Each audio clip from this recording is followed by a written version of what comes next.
The text now shifts from the verbal confrontation with the disbelievers of Medina on the warnings about the coming physical encounter, the Battle of Badr.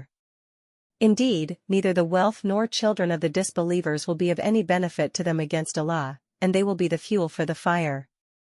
Their fate will be like that of the people of Pharaoh and those before them. They all rejected our signs, so Allah seized them for their sins. And Allah is severe in punishment. O Prophet, tell the disbelievers, soon you will be overpowered and driven to hell. What an evil place to rest. The disbelievers mentioned here were the pagans and Jews of that time who opposed the Prophet and the Muslims of Medina. Instead of honoring their mutual agreements with the Muslims, they repeatedly violated those agreements and sided with the enemies of Islam. The pagans were defeated at the Battle of Badr, where many were killed or captured. The Jews were defeated in other battles through fighting, imprisonment, payment of jizya tax, or expulsion from Medina.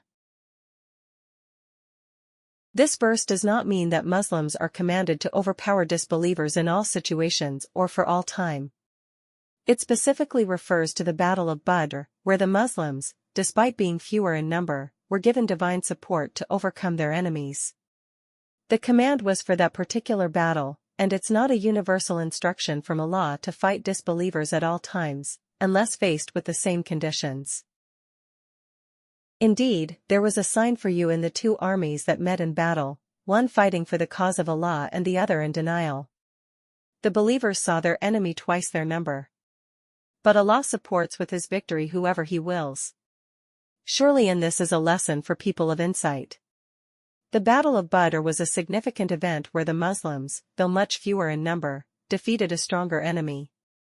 The disbelievers had around 1,000 men, 700 camels, and 100 horses, while the Muslims had just over 300 fighters with limited resources, only 70 camels, 2 horses, 6 armors, and 8 swords.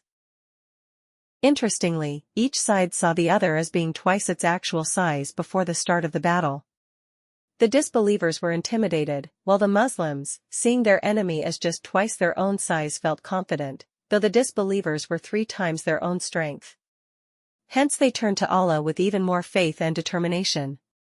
Allah promised in Quran that 100 patient believers could overcome 200 enemies. This battle was a clear sign of Allah's help, proving that a small, faithful group can defeat a much stronger force with trust and perseverance.